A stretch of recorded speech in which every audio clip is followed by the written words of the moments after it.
Welcome back to Take Action News, everybody. David Shuster here, along with Daniel Marins and Pete Callahan, who's running the board. And we're talking, of course, about the government surveillance of virtually every activity you do on the internet. The National Security Agency, we learned this week, has access to basically all of your internet records, your emails, your G-chats, your YouTube postings, Twitter, Facebook. The NSA has it all.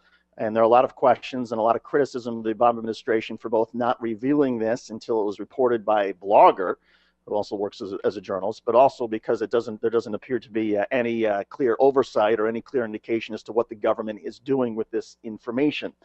The New York Times this week said that the Obama administration had now lost all credibility on this issue.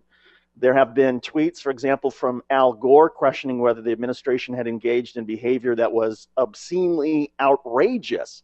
On the right, though, at least among some of the mainstream Republicans, there has sort of been a, well, it doesn't really matter. Here's Lindsey Graham, one of the top Republicans. I'm a Verizon customer. It doesn't bother me one bit for the National Security Administration to have my phone number, because what they're trying to do is find out what terrorist groups we know about and individuals and who the hell are calling. When you're talking about libertarians, you have to talk about Ron Paul, of course, the former multiple presidential candidate. He did not take the same view as Lindsey Graham and John McCain and some other Republicans. He suggested that what the government had been doing was simply outrageous and that liberty is suffering. Here is Ron Paul. What we're witnessing now is the failure of the state, the failure of the government, the failure of the Fed. The economic system is in shambles. Our foreign policy is in shambles. And this always leads to the undermining of civil liberties. We're in perpetual war for perpetual peace, and the real sacrifice is personal liberty. Meanwhile, as far as Democrats are concerned, and this is perhaps one of the most interesting things to watch as far as the political standing of the president, there have been some key Democrats who have come out and strongly criticized the president. There have also been some Democrats who have been noticeably silent. It's as if they do not want to come out and actually approve what the administration is doing, but they also do not want to criticize this president and lower his standing as we head into another election year, just a year and a half away.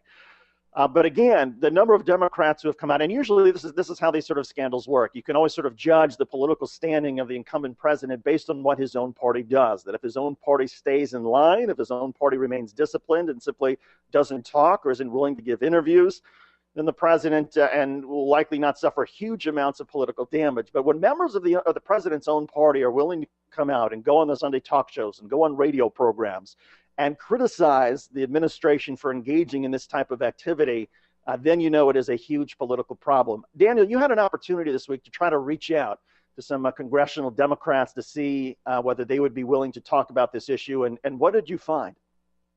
David, actually, people really were not commenting on the record. I reached out to Congresswoman Donna Edwards' office. Obviously, she represents constituents right near here, our studios here in Anacostia, and I also reached out to Congressman John Yarmouth. I think he was just unavailable, but he did not comment for the record.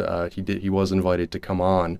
But, David, we also heard from Senator Harry Reid, the majority leader in the Senate, obviously one of the top leadership Democrats, and he essentially told the press, this has been going on for years. It's not news to me. Well, most of us would say just because it's been going on for a long time doesn't really speak to the merit of it or the legality of it vis-a-vis our Constitution and our rights and what even Congress has authorized. And so that was sort of disappointing.